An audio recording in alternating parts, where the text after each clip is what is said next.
Hola a todos, ¿qué tal? Bienvenidos. Gracias por acompañarnos. Aquí estamos en Reserva para Dos. Tenemos un invitado de lujo. Lo vamos a conocer un poquito. Vamos a conocer toda su trayectoria, su infancia, sus inicios, de todo. Vamos a conocer cómo es la característica del programa con el arquitecto, diseñador, artista Homero González Sangorrin. ¿Está bien? ¿Dije todo perfecto? Impecable. Buenas impecable. noches, ¿cómo estás? Impecable, estoy muy bien. ¿Bien? Bueno, ¿cómo están las cosas en la vida de Sangorrin, de González Sangorrin? ¿Bien? Estoy bien. ¿Bien? Estoy muy bien, a pesar de que, bueno, estamos en una situación difícil, todos, universalmente, pero estoy bien. Desde lo personal hablo, ¿no? Sí. En una etapa que muchas cosas se van como asentando. Bueno, tendría que empezarte a contar desde el principio, pero muy bien. Bueno, a ver, sos marplatense, ¿naciste en la ciudad de Mar del Plata? Nací acá, por supuesto. Mis padres eran vecinos, vivían enfrente, en España, y vivían en la esquina de España y Brown. España y Brown, sí. Las dos casas estaban como en diagonal. Entonces, a los 15 años se pusieron de novios, se casaron a los 23, se fueron a vivir. Yo no, mi mamá estaba embarazada de mí en la casa que actualmente vive, en Sarmiento y Saavedra. Sí.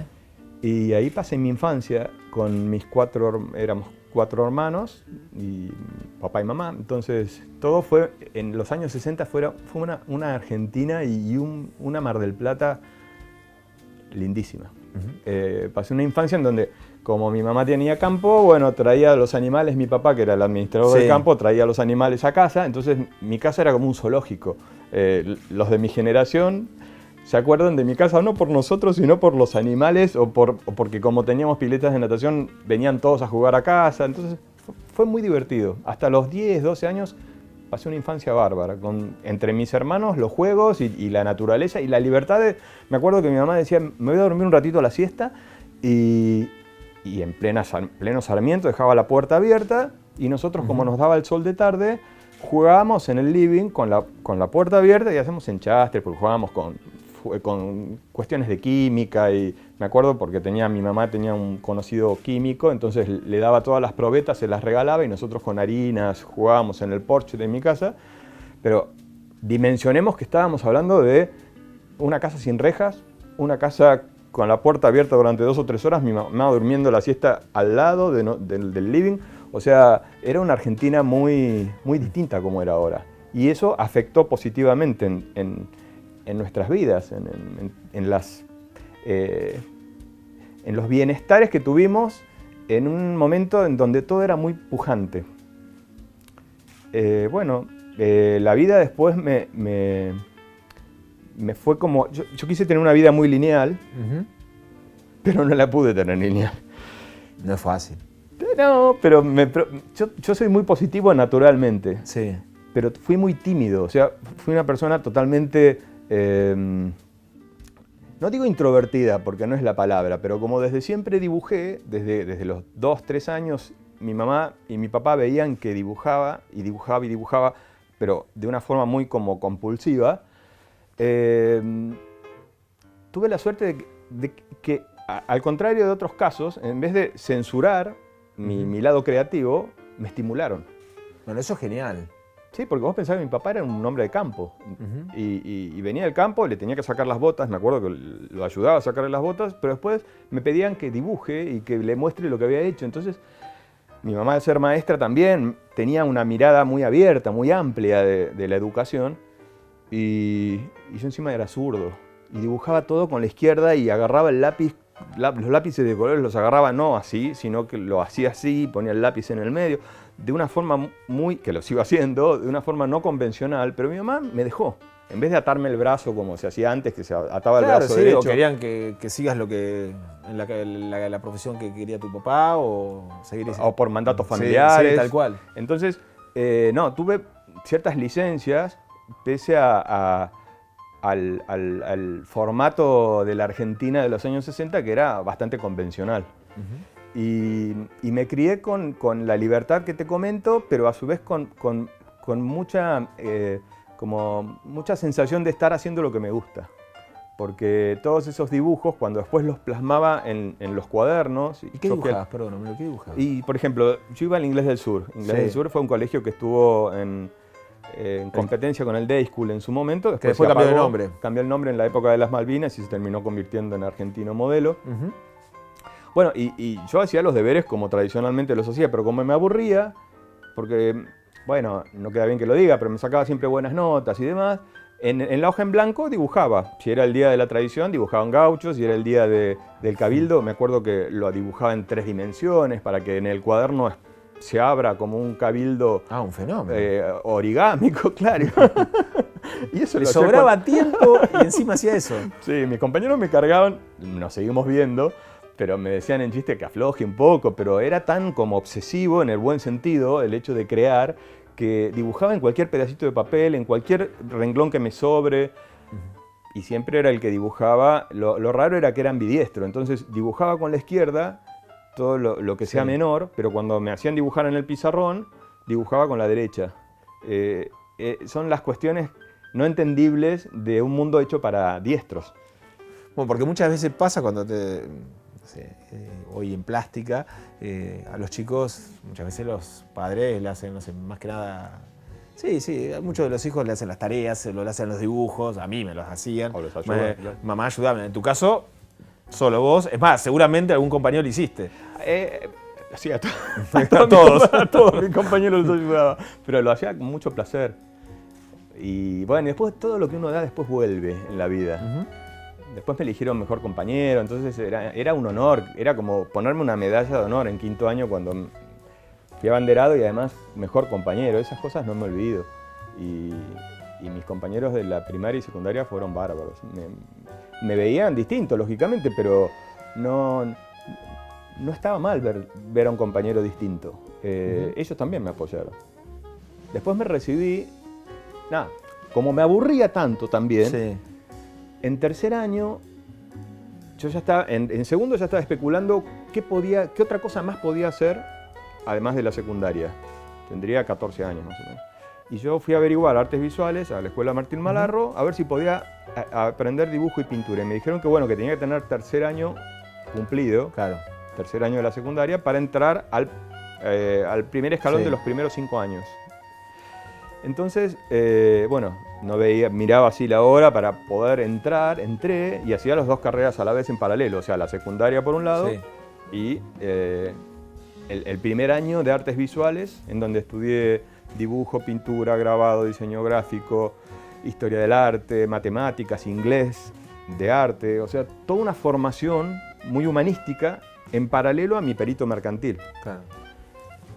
Y mis padres siempre me apoyaban, o sea, me decían, metete y hacelo. ¿Un doble turno? Y bueno, empezaba a las 7:30 de la mañana y después terminaba a las 12 de la noche estudiando para las 2, para la secundaria tradicional y para mi de alguna manera carrera paralela que bueno, la empecé. Me acuerdo que yo tenía 15 años, 16, y todos los compañeros míos de artes visuales, éramos 2 varones y el resto mujeres, eran todos mucho más grandes. Había una señora de 70 años.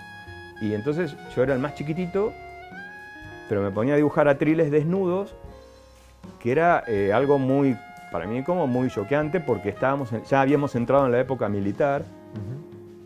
Y cuando en 2º año te enseñan el cuerpo humano, no lo enseñan a través de imágenes o fotografías, lo enseñan con modelos en vivo. Nosotros los alumnos teníamos que hacer una vaquita, teníamos que poner dinero para poder pagarle al modelo o a la modelo, y empezábamos con cabeza, manos, cuerpo entero, pero después en el 2º semestre eran desnudos. En un cubo había una pareja, o de un hombre y una mujer, 2 mujeres, y se quedaban, me acuerdo que le ponían caloventores, no eran caloventores, eran radiadores eléctricos, porque tenían que estar estáticas o estáticos durante 3 horas para que nosotros los pintemos o los dibujemos. Y eso también era como entrar a ese mundo a los 17 años, era para mí muy fuera de lo común. Y sí.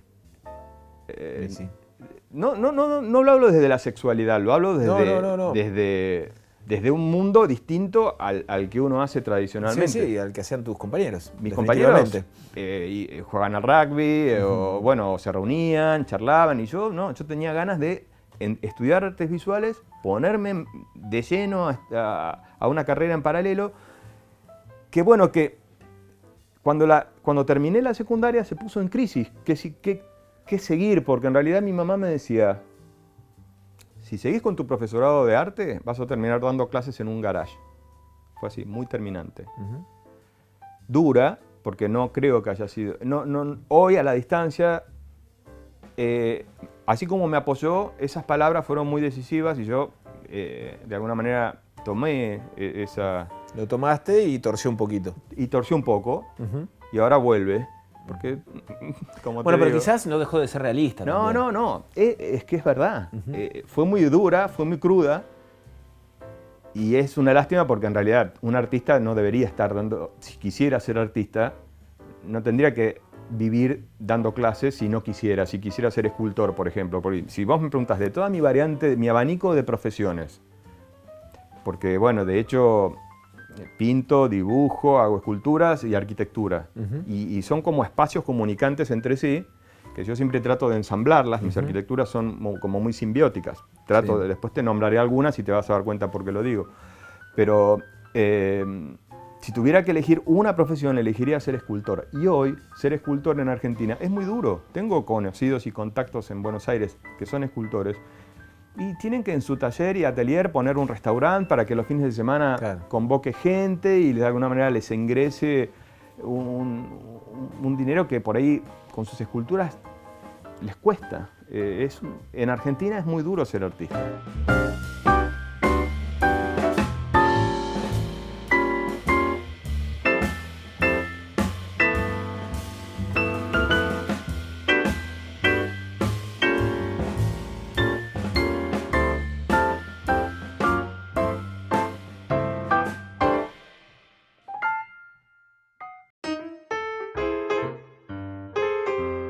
Homero, ¿quién te puso? Porque en el DNI no está eso. No, estoy pensando en cambiarlo, pero un amigo me decía... ¿En serio? No seas grasa, no te podés cambiar el nombre. Pero te juro que lo tengo tan... Bueno, es que sos Homero. Es que claro, es que cuando yo digo que no soy Homero... Es más, debo ser muy sincero y franco, yo no sé cuál es el nombre. No importa. No querés decirlo. No, listo, lo guardamos, para perfecto. No confundir. Pero cuando termine te lo voy a preguntar. Guillermo. Guillermo. Sí, pero en realidad, va perfecto de la mano de lo que estamos charlando, porque cuando entré a arquitectura, que finalmente mi mamá y mi papá me dijeron, entra a arquitectura, estudia una carrera universitaria y después bajá a lo que quieras. Bajá o acomodate en donde vos te guste, pero ya tenés una herramienta muy fuerte que es un título universitario. Yo no estaba del todo convencido, porque cuando estudiaba artes visuales me decían que mis dibujos eran muy técnicos, no técnicos, me decían publicitarios.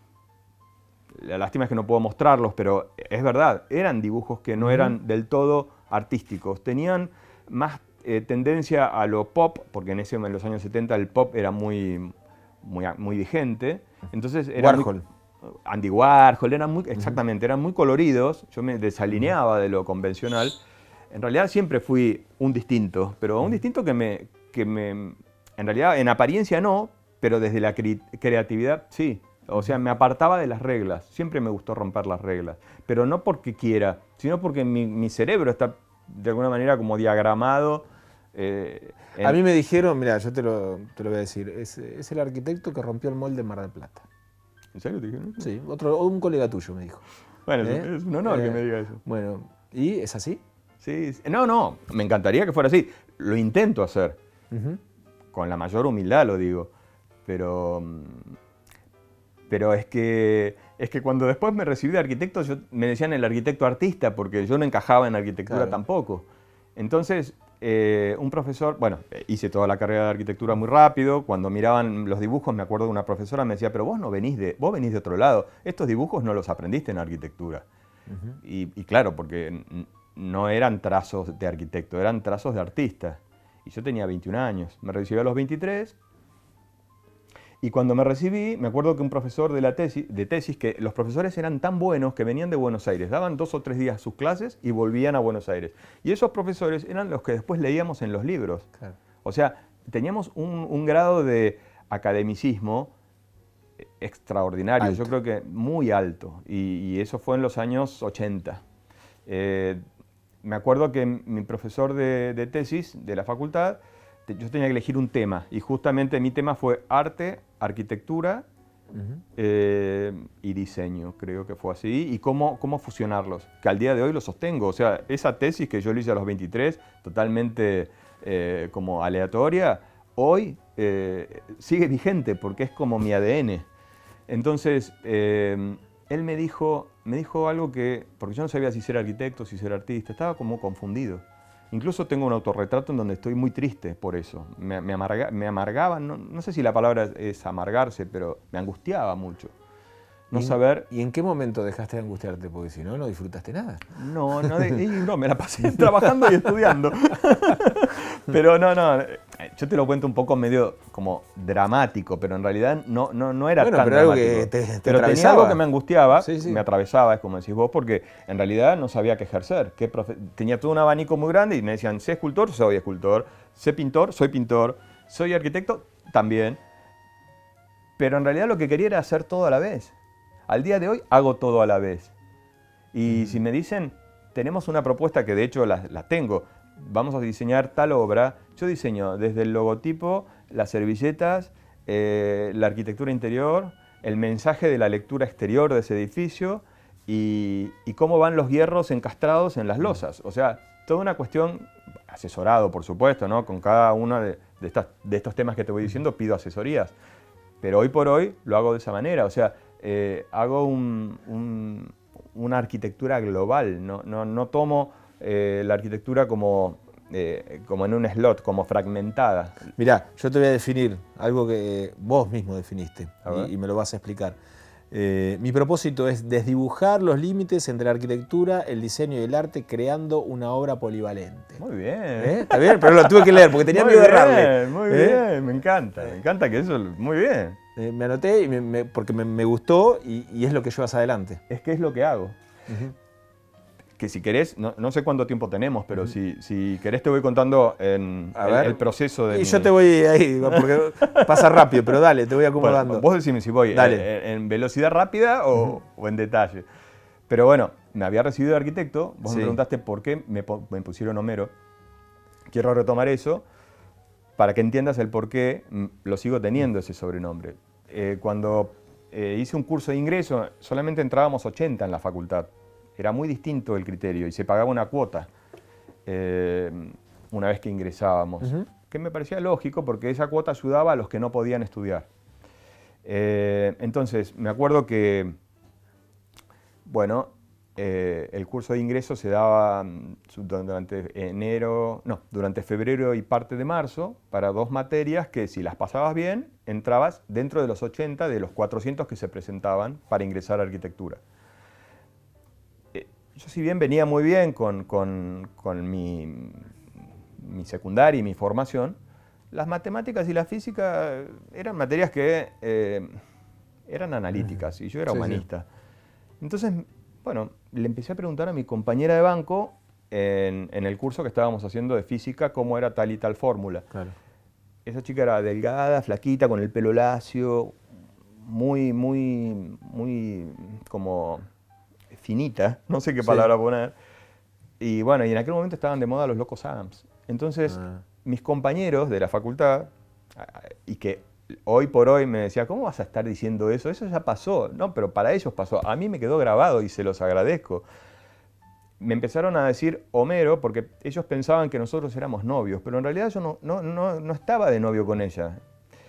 Yo solamente quería copiarme, quería que me ayude, porque ni Newton, ni la caída libre, ni álgebra eran mi fuerte, entonces yo me iba copiando de algunos detalles que ella me iba diciendo y finalmente ese Homero, cuando entramos a la facultad, los profesores me lo empezaron a decir pensando que era mi nombre o mi apellido, me decían Homero directamente, como en el grupito éramos 80 y el grupito siempre me empezó a decir de esa forma, a Morticia se lo dejaron de decir porque se cortó el pelo muy corto, claro.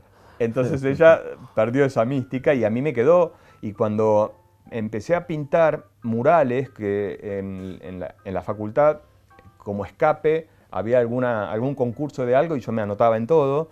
Tenía que firmar un cuadro o en un concurso mural, en el puerto sobre todo había concursos muralistas, entonces tenía que poner mi firma y era tan largo poner mi nombre y mi apellido compuesto que directamente puse Homero, en realidad Homero González Sangorrín, que es mi actual firma, y bueno, cuando me recibí dije, ¿qué hago? Y mi profesor, que es este señor que yo te decía, que este arquitecto que era de Buenos Aires, cuando yo expuse mi tesis, me dijo, si usted quiere tener éxito, me dijo, ¿usted quiere tener éxito profesional? Y yo le dije, bueno, me encantaría.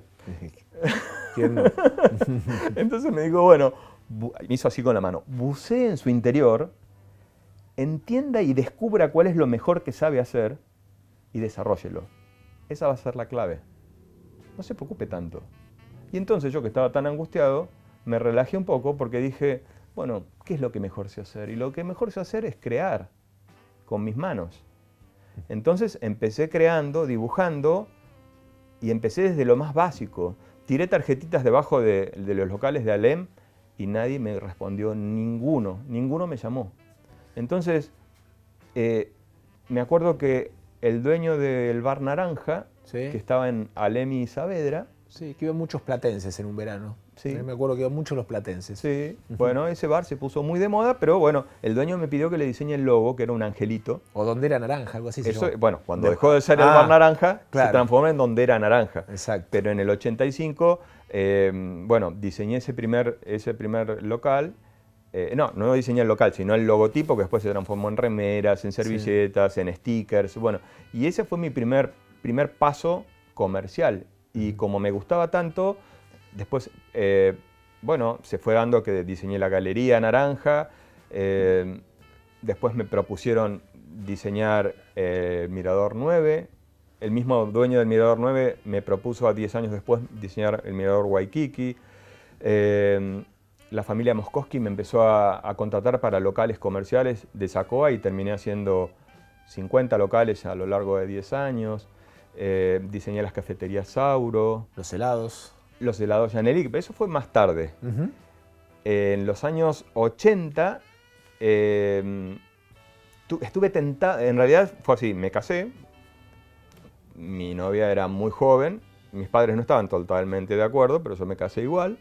Me casé en la playa, en el Mirador 9 que se estaba construyendo en ese momento. Y de luna de miel, un matrimonio amigo en Orlando me dijeron, ¿por qué no te venís con todo tu portfolio y yo que trabajo en Disney te presento? Y yo le dije, quiero irme de luna de miel, vos traete todo y después vemos. Bueno, a la semana estaba hablando en inglés con un directorio tipo películas, así como en las películas con una pantalla y con un episcopio mostrando mis esculturas, mis diseños gráficos, mis maquetas, mi arquitectura en ese momento. Y entonces, en un momento de esa charla, Daniel presta atención del intercambio que había en inglés, y como hablaban muy rápido, yo le pregunté, todo lo expliqué en inglés, pero bueno, hablaban muy cerrado. Entonces le dije, Daniel, ¿qué están diciendo? Es que te quieren contratar.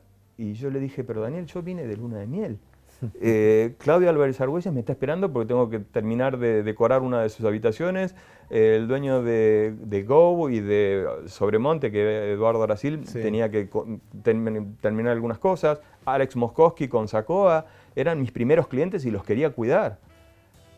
Y pasaban los meses, ya me habían contratado y bueno, yo estaba metiéndome en el mundo americano, teniendo una tarjeta de crédito, gestionando la Green Card, bueno, toda una cuestión, pero que mi rumbo iba para un lado y en realidad me estaban llevando para algo que yo quería volverme a Mar del Plata. Claro. Encima, las comunicaciones eran muy lejanas, porque mi mamá me decía por teléfono, no, venite porque hay un nuevo presidente que es Menem y dice que síganme porque no los vamos a defraudar y el mundo va a ser de 1 a 1 y le van a poner, había muerto el ministro de Economía y asumía Cavallo con el 1 a 1, entonces dije, bueno, me vuelvo. Y me volví y dejé todo y a Disney le dije no y se enojaron porque ya tenían puesto en mí en realidad había una baja en Estados Unidos en el 92 y a ellos les venía bárbaro que si no tenían trabajo en el departamento de arquitectura me pasaban a maquetas, y si no tenían trabajo de maquetas me pasaban a ser perspectivista. Entonces, con una sola persona extranjera que le pagaban menos, solucionaban todo, a cambio de una green card que en 1 año y medio me la daban. Dije que no. Hoy es título, el arquitecto que le dijo no a Disney. No lo dijo por eso, pero fue así. Y bueno, ni lo pensé. Pero bueno, es un lindo título. No, ni lo pensé, pero me vine en el avión con mi mujer y vine contentísimo porque dijimos, volvemos a Mar del Plata. Mar del Plata, para mí, era mi lugar en el mundo y era la hoja en blanco para crear y para imaginar. Tenía mucho para hacer en Mar del Plata. Y yo prefería ser la cabeza del ratón en Mar del Plata y no la cola del león en Estados Unidos. Y te fue bien. Y me fue bien, me fue muy bien. Porque hice todo un proceso de crecimiento profesional con el mismo esfuerzo que estudié, con el mismo esfuerzo trabajé y sigo trabajando. Y como me gustaría, así como, yo siempre tomo referentes, ¿no? Así como Oscar Niemeyer, que fue un arquitecto un maestro, muy arquitecto y artista a la vez, que fue el arquitecto que diseñó Brasilia, que le dio una impronta impresionante a Río de Janeiro. Bueno, Oscar Niemeyer vivió 104 años y él seguía bocetando a los 104 años y después sus colaboradores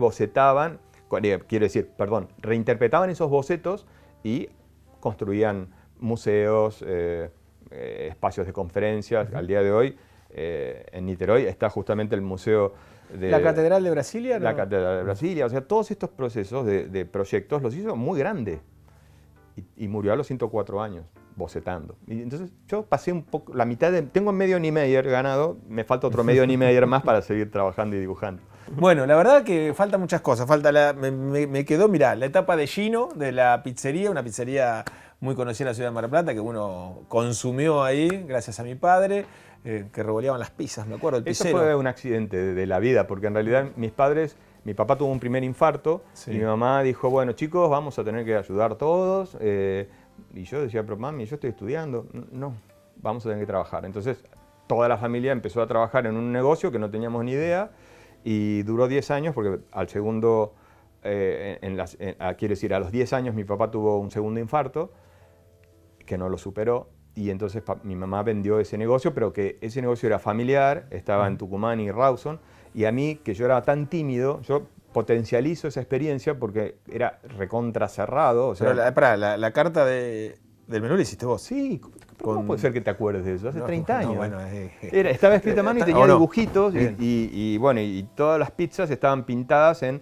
cuadritos en las paredes, que las había hecho con acuarela. Pero no puede ser que te acuerdes de eso, hace 30 años. Es información que vamos juntando, recabando. Bueno, se nos acabó el tiempo, Homero. Bueno, quedaron un montón de cuestiones, la casa estudio, pero bueno, en algún momento nos vamos a reencontrar y vamos a volver a charlar. Mirá, te vamos a dar un presente, te vamos a dar este vino, este Pinot Noir.